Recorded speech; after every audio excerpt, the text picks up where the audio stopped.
BTS นะคะทุกคนน้องขวัญอยู่ที่ BTS จตุจักรนะคะวันนี้ก็เป็นวันอาทิตย์นะคะน้องขวัญก็ได้มาเที่ยวที่จตุจักรแต่ยังไม่ทันลงไปนะคะนี่ค่ะอยู่ข้างบน BTS โอ้โหมองไปดอกไม้สวยมากดอกไม้สวยมากเลยทุกคนเห็นไหมดอกไม้สวยจริงๆขนาดแดดนะชาวต่างชาติยังไม่กลัวเลย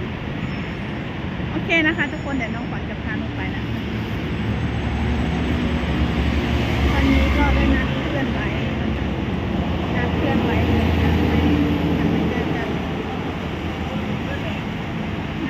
แต่ยังไม่เจอกันโอ้โหนี่เขาจะทำใหม่ทุกคนเห็นไหมนี่เขาจะทำใหม่ใครจะมาเที่ยวจตุจักรก็มาได้นะคะทุกคนมีรถ BTS แล้วก็มีรถไฟรถอะไรนะ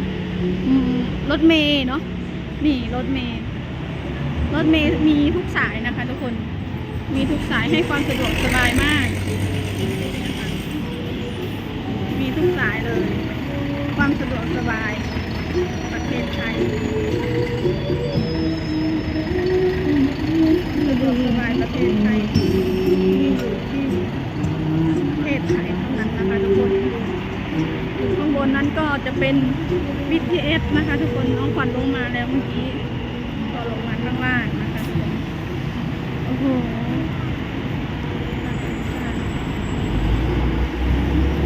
แดดมากทุกคนแดดมีทุกสายนะคะสาย77แล้วก็จะผ่านสาทรนะคะทุกคน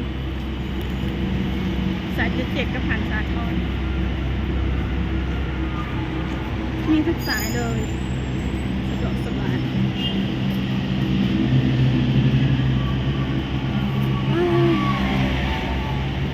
หมดแล้วถึงแล้วทุกคนป๊าบตัวแดดเลยทุกคนเลยมาตอนนี้แดดแห้งแต่ว่าอากาศเย็นเนาะกับพอดีเนาะอากาศประมาณนี้กับพอดีเบิ่งหนึ่งคนถูกว่าต้นไม้งามคนกับหน่วยยุดมันนี่ก็นั่นนี่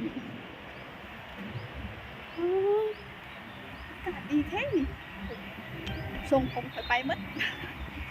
ทรงผมไปมัดทุกคนเลย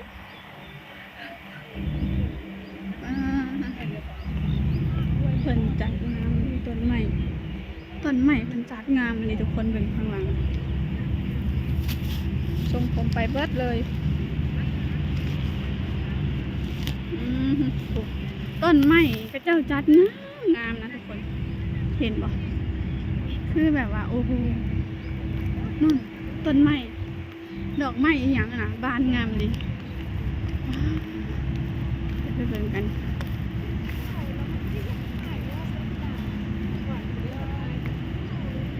ว้าวสวยมากทุกคนสวยจังเลยว้าว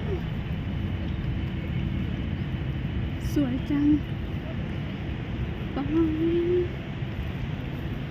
มีคนที่ไปถ่ายรูปว้าวทุกคนมาช่วงนี้กำลังดอกไม้กำลังเบ่งบานสวยงามหลายทุกคนเบิ่งชาวต่างชาติก็เจ้าถ่ายรูปกันยกใหญ่เลยเบิ่งทางไหนก็ถ่ายกัน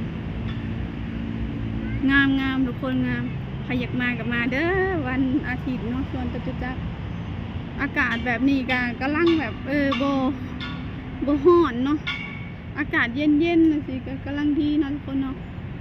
ใครอยากมากับมาได้เถอะถ่ายดูเด้น้องควันยังน้องควันยังมาหม้อเนาะก็เลยยังควันจะถ่ายคลิปไปก่อน ดอกไม้งามเลย สวยงามเฮนี่ดูกลางสวนดอกไม้นะคะทุกคน ว้าว